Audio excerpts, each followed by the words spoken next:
Today we salute you, former Budweiser drinkers of America. Together, you've sworn to never drink another drop of Bud Light or any other beer from Anheuser-Busch. Ancient history. Sure, it might taste like piss from a hamster, but it gave us a cheap buzz. Oh! And a cheap buzz is exactly what we've needed over the last 2 years. You said it, brother.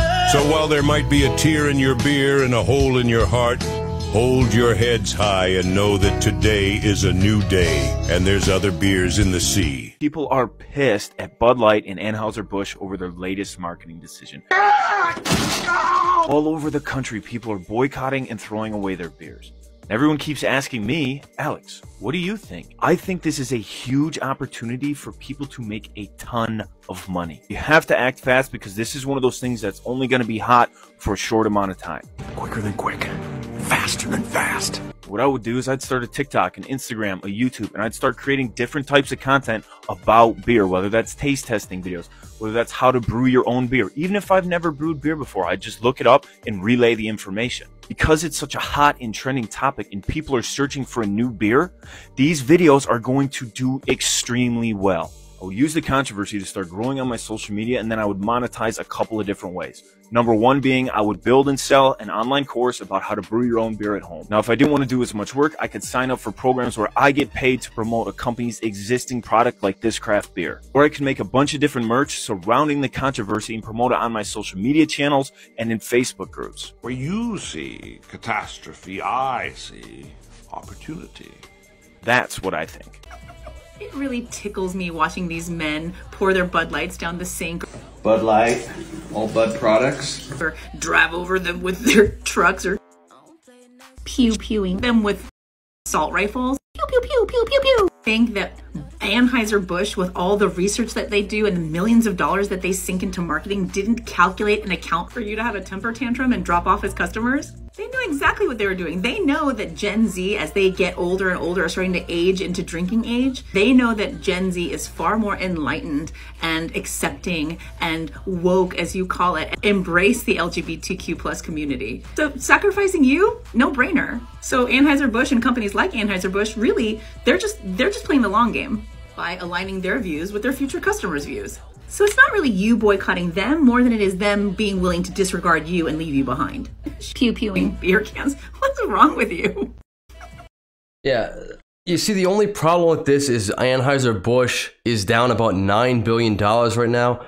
The VP of marketing for Anheuser-Busch has just gone on a leave of absence. And this person has absolutely no clue what they're talking about. Oh yeah, companies just want to lose, $9 billion. That's totally fine.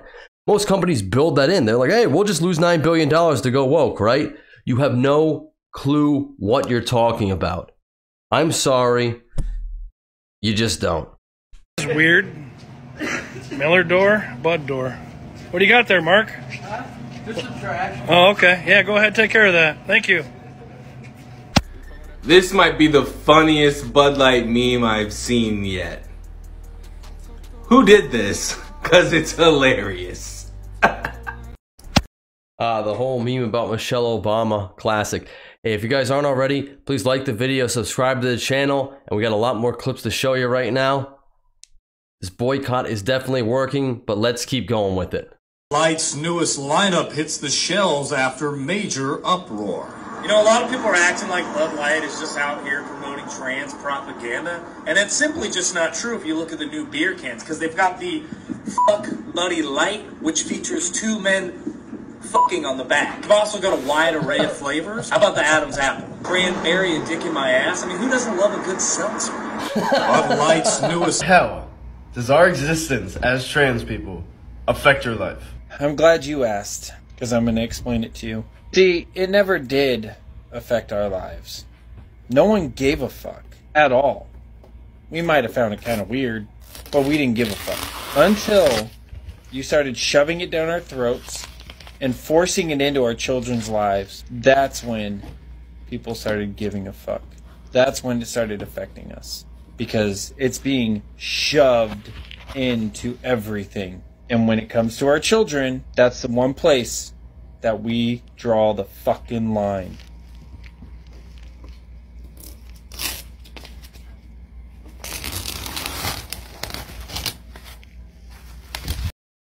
All right, I'm going to go on record here real quick saying I 100% agree with this guy. Listen, I have nothing against trans people. I think everyone has a right to live their own lives, do their own thing, be as happy as you can possibly be, you know. This is our life, you know, live it to the best of your potential, your ability, whatever. However, the problem becomes when you start to shove it down everyone's throats when 0.004% of the country starts to invade the majority, where women no longer feel safe in bathrooms. They no longer feel safe in locker rooms. And I have a daughter, so I'm very hype about this issue. I hope anyone with kids is paying attention about this, because that's what they want. And now there are bills trying to be passed in certain states where they don't even want you to know if your child would get gender reaffirming care, because apparently parents have no right in regards to that. I can't let my daughter smoke. Perfectly acceptable. She's 7. She shouldn't smoke. Can't let her drink. Again, totally fine. Can't let her get a gun. Totally fine. But she can get her genitals reassigned, and I can't know about it, depending on what state I'm in. This is why we care. This is the issue here. And I know YouTube does not like people saying it. I know people are getting shadow banned for this. I might get banned for this, demonetized for this.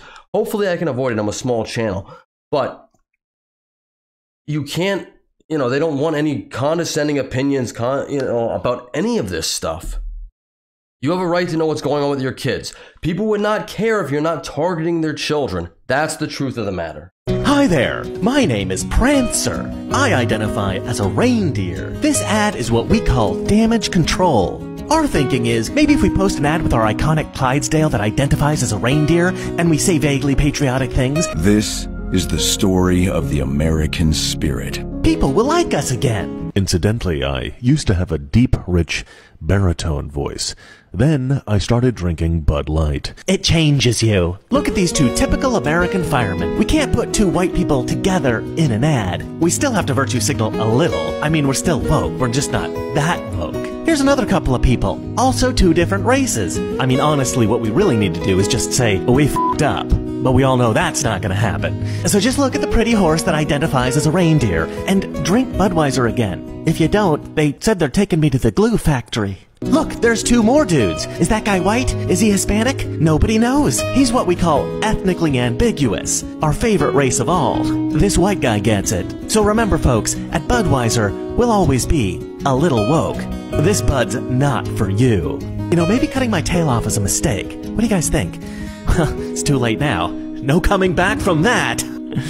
Gillette. Nothing more American than an ass cold Bud Light after a long day. Do not drink this gas! Ah! I'm done with this transgender beer crowd! Anheuser-Busch went into damage control mode over the weekend after tens of thousands of visceral comments were posted, reacting negatively to its partnership with social media influencer Dylan Mulvaney and the 365 Days of Girlhood campaign. Have you stopped buying Bud Light? Just 2 weeks since the ad's release, there has been a significant financial loss for the brand, and calls to boycott the beer have been spreading across the country. In response, Budweiser released a new pro-America ad featuring their famous Clydesdale horses galloping over the countryside, passing through scenes of the American heartland, delivering a patriotic message. In one moment, the ad shows two people raising an American flag, and another segment poignantly makes reference to September 11th. Obviously, a hard pivot, high-budget production compared to the selfie video created by Mulvaney. Many social media posts are now showing untouched store shelves full of Bud Light, while other non-Anheuser-Busch brands are hard to find. CEO Brendan Whitworth finally addressed the controversy, issuing a statement saying the company never intended to divide people, but stopped short of apologizing for the Mulvaney campaign. Online critics said Budweiser's feeble attempt to regain their support by referencing 9/11 and Americana imagery is in poor taste. Has the damage already been done? Is it too late to put the genie back in the beer bottle? What do you think? Let me know in the comments below, like, share, and follow me for more updates.